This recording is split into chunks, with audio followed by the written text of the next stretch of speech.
Semangat pagi, salam sehat untuk kita semua. Terima kasih sudah hadir kembali di sini di channel saya tentunya, Dr. Gustrin. Bagaimana kabar pemirsa sekalian? Puasanya masih full? Atau ada terkendala ya karena masalah-masalah kesehatan yang sudah kita bahas kemarin-kemarin? Alhamdulillah tidak ada ya, lancar semua, alhamdulillah, dan semoga selalu diberikan kemudahan ya untuk menunaikan ibadah puasa hingga akhir nanti. Ngomong-ngomong ini sudah lebih lewat dari separuh bulan ya, nggak kerasa, dan kurang dikit lagi, semoga kita istiqomah dan bisa mendapatkan malam Lailatul Qadar. Amin ya robbal alamin. Oke, masih ingat nggak pada konten ini? Saya menyebutkan bahwa puasa ternyata juga bermanfaat ya bagi kesehatan mental kita. Kalaupun seseorang ada tendensi, ada gangguan mental yang sifatnya nggak bisa dicegah, kapan munculnya, karena memang ada masalah di neurotransmitter otak, maka proses penyehatan mental adalah salah satu upaya mengurangi kekambuhan. Asumsinya adalah bahwa puasa dapat membantu menurunkan kadar hormon stres atau disebut kortisol, serta merangsang hormon endorfin yang dikenal sebagai hormon bahagia yang bisa meredakan rasa cemas kita. Sebenarnya hal ini terjadi karena saat puasa, kita diharuskan untuk berkata tidak pada makanan. Berkata tidak untuk makan, walaupun ditawari makanan yang amat sangat enak dan kita sangat lapar tentunya ya.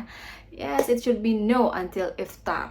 Hal tersebut merupakan sebuah simbol, sebuah langkah diri sejati kita untuk mengambil kontrol penuh dalam menjalankan hidup, dalam hal ini mengontrol hawa nafsu ya. Kita tahu kan bahwa Nabi Muhammad SAW pernah bersabda bahwa musuh terbesar kita adalah hawa nafsu. Siapa?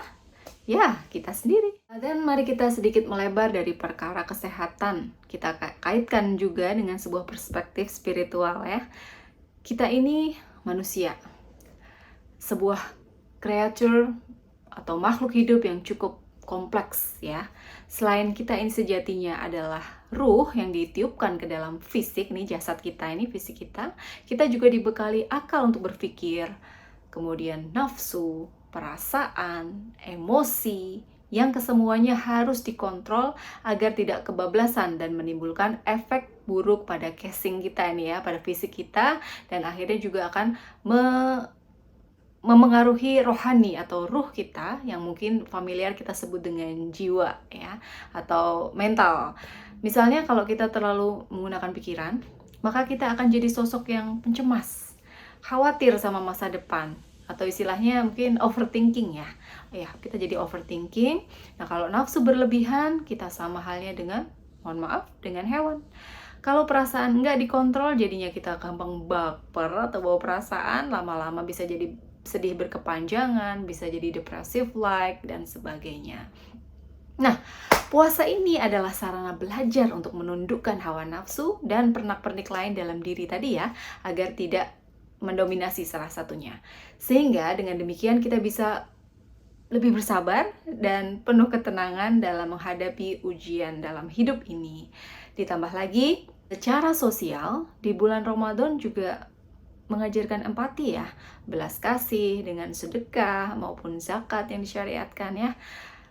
Rasa bahagia ketika berbagi inilah yang patut dilatih dan dijaga sehingga bisa membuat diri jadi lebih tenang.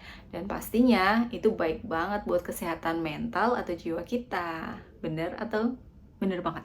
Meskipun ilmu medis tidak dapat juga menjelaskan dengan pasti apa koneksi jiwa dengan neurotransmitter otak yang kacau jika ada gangguan jiwa, ya bisa jadi sih karena adanya interkoneksi akal dengan ruh, sehingga apabila kacau otaknya, kacau pula semua sistem yang terkoneksi dengannya, include perasaan, emosi, dan lain sebagainya.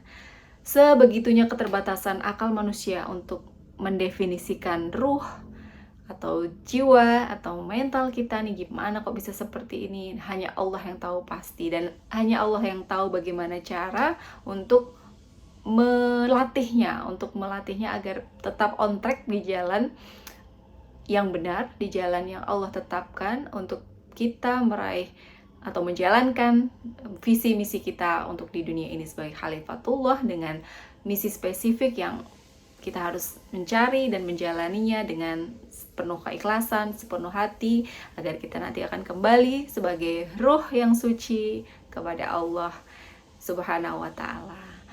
Baik, saya tutup ya dengan Quran Surat Al-Isra ayat 85, artinya, dan mereka bertanya kepadamu Muhammad tentang ruh. Katakanlah, ruh itu termasuk urusan Tuhanku, sedangkan kamu diberi pengetahuan hanya sedikit.